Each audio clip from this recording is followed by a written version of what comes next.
Ladies and gentlemen, people of Israel, I am recording this address to you after the regular meeting of the staff of the Supreme Commander-in-Chief.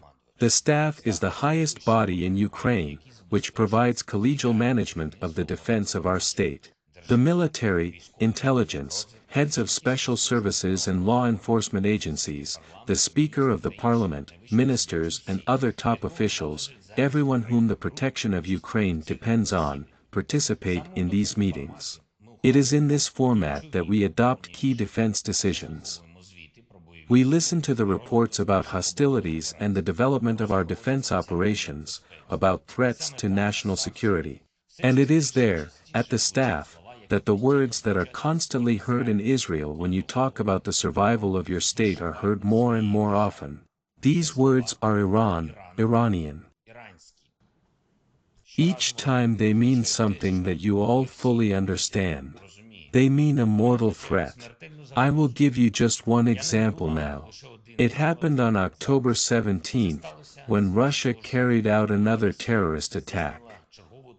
That day there were 15 Russian cruise missiles and 42 Iranian combat drones in the sky of Ukraine. Power plants, other critical infrastructure facilities, and even residential buildings became targets. One of these residential buildings is in Kiev.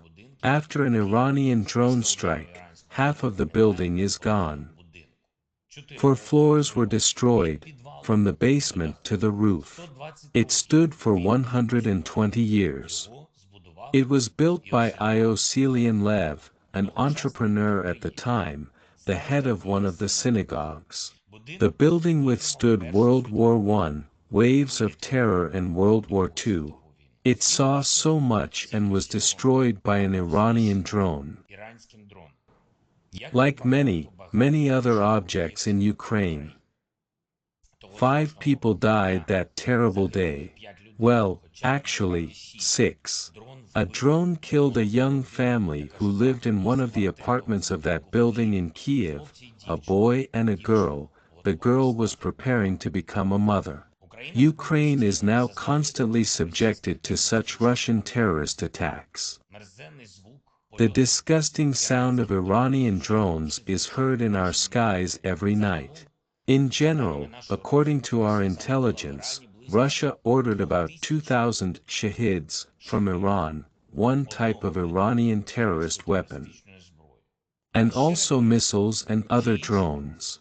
Iranian instructors came to teach Russians how to use drones. How did this alliance of theirs become possible? I will tell you. Russia loses to us in a real confrontation on the battlefield. Putin's army does not know how to fight. We beat it on our land in such a way that it is forced to withdraw its contingents even from other regions that it tried to destabilize. Pay attention, the Russian presence in Syria has been significantly reduced thanks to our defenders, who are beating the occupiers. But, unfortunately, we do not have our own Iron Dome. We still do not have a modern and effective air defense and missile defense system that could secure our skies. That is why Russia hopes to use terror in the air to compensate for losses on the ground. Russia strikes with missiles like the S-300. It uses them to hit Kharkiv, Mykolaiv and other cities. Every day and every night. To burn cities, house by house, street by street. Where it cannot reach with these missiles, Russia hits with calibers and anti-ship Kh-101. Kiev, Odessa, Zaporizhia, Dnipro.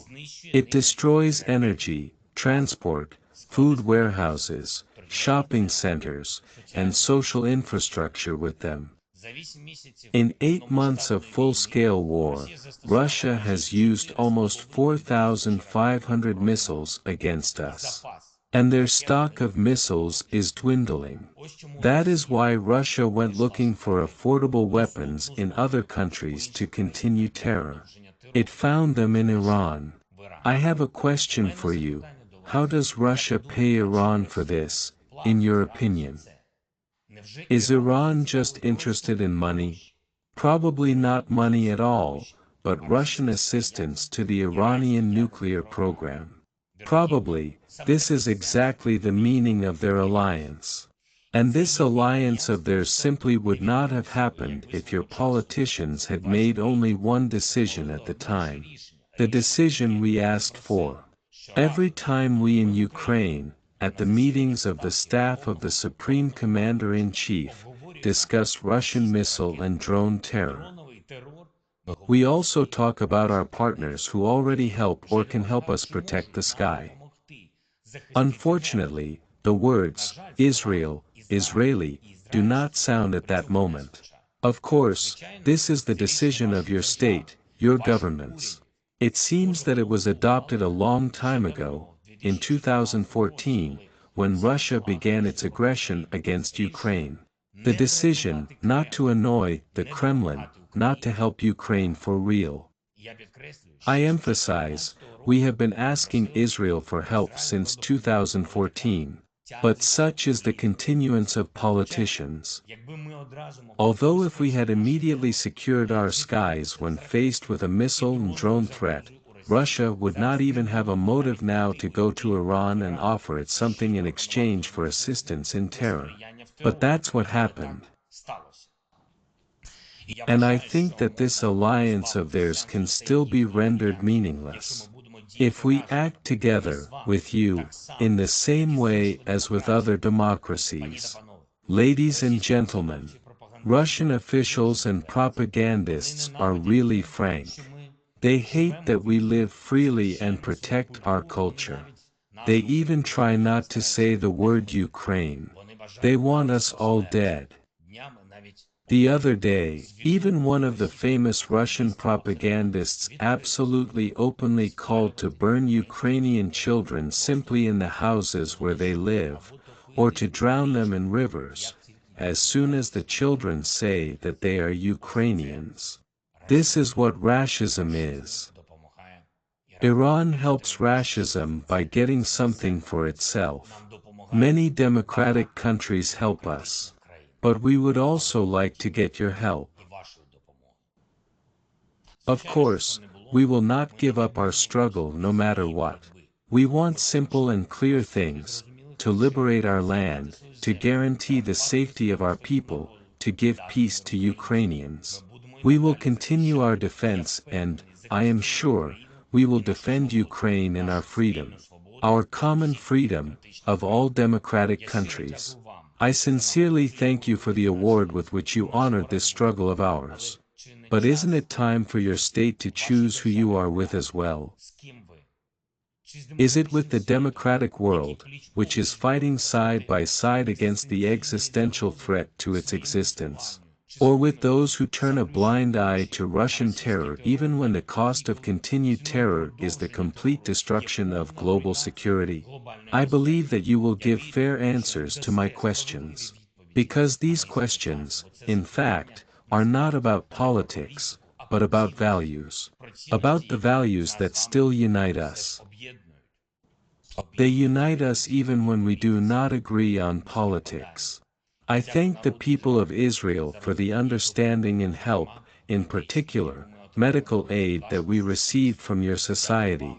I am grateful to you and all the Israeli media that spread the truth about this war and condemn Russian terror.